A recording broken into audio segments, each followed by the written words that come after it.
بسم الله الرحمن الرحیم. حمد و مصلیا. محترمین یو محترم رو دا پښتنه کړې ده او کچيري په 2 رکعاته فرض مانځي کې سړی دریم رکعت ته ولاړ سي ناسته نیوي کړي اخري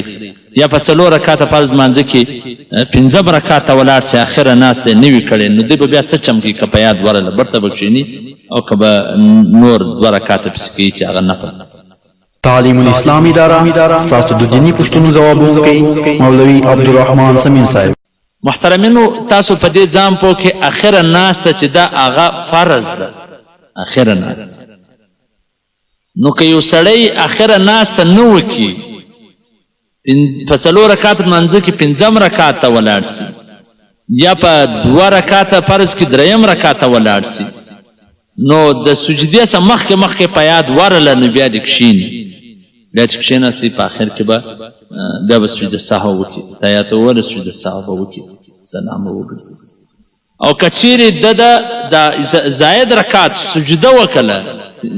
په 4 کې 15 رکعت په 2 کې دریم رکعت سجده وکړه نو دغه لمونځ فرض یې باطله سو دغه بیا دوباره برته د سره کوي ځکه اخره ناسته فرض ده او ده نه وکړه.